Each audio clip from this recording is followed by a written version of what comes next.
देखिए भैया, कश्मीर के पहलगाम में आतंकी हमला से बहुत मासूम लोग का जान गई बा। यह दर्दनाक घटना सुन के हमरो एगो दर्द बा। कैसे भैया?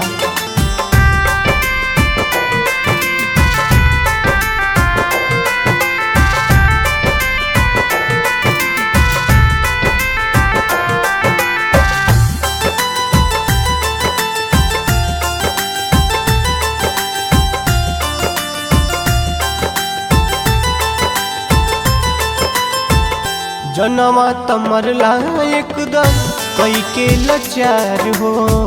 खड़ा बेटी बेटा पत्नी कर ले गुहार हो।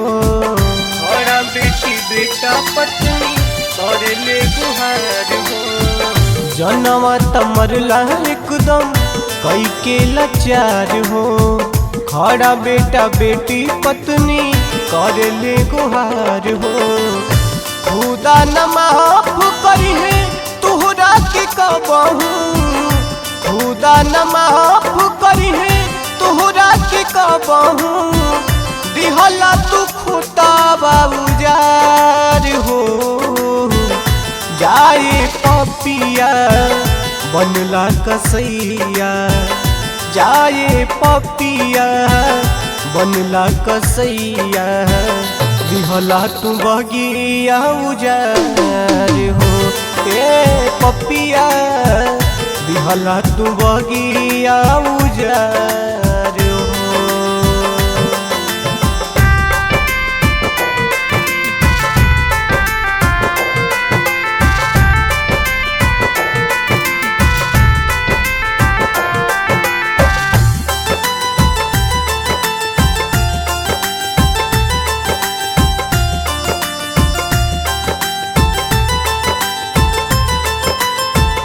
रहे न कबहू पाकिस्तान पे भरोसा।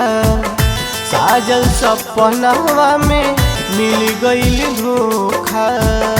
साजल सपनावा में मिल गईल धोखा। कबहू न रहे पाकिस्तान पे भरोसा। साजल सपनावा में मिल गईल धोखा। देशवा न माफ करी ऐसन गुनाह के। देशवा न माफ करी ऐसन गुनाह के। कितनो तू हो बालाचार हो। जाए पपिया बनला कसैया। जाए पपिया बनला कसैया। दिहला तू बगिया उजार हो। ए पपिया दिहला तू बगिया उजार हो।